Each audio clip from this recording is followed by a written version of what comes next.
Okay, next one, planes. Find the intercepts of the plane x minus 3y plus 2z is equal to 9 on the coordinate axis. ఒక plane equation ఇచ్చారు. ఈ plane అనేది coordinate axis మీద ఎటువంటి intercepts find out చేస్తుంది అని చెప్పేసి మనం కనుక్కోవాలి.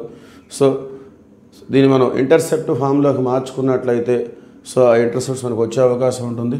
And this is the intercept form x by a plus y by b plus z by c is equal to 1. We have to convert the given plane equation into this form. ఇలా ఉన్నటువంటి ప్లేన్ని ఈ విధంగా మార్చుకోవాలి. మరి ఇలా మార్చాలంటే right side అనేది మనకు 1 కావాలి. ఇక్కడ రైట్ సైడ్ మనకు 9 ఉంది. So divide the above equation with 9. Divide the above equation with 9. So entire equation మనం 9తో డివైడ్ చేద్దాం.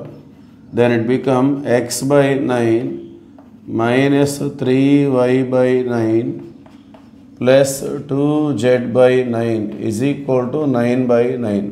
So 9 క్యాన్సిల్ అవుతుంది, 1 వస్తుంది. నెక్స్ట్ ఈ 3ని 2ని కూడా డినామినేటర్కి తీసుకొని రావాలి. సో x by 9 ప్లస్ ఇక్కడ 3 1 జా 3 3 జా క్యాన్సిల్ అవుతుంది.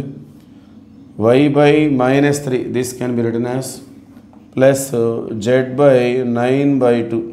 సో ఈ 2 కిందకు వస్తే 9 by 2 it become that is equal to 1. Now it is in the form x by a plus y by b plus z by c is equal to 1. So these are the x-intercept, y-intercept, z-intercept.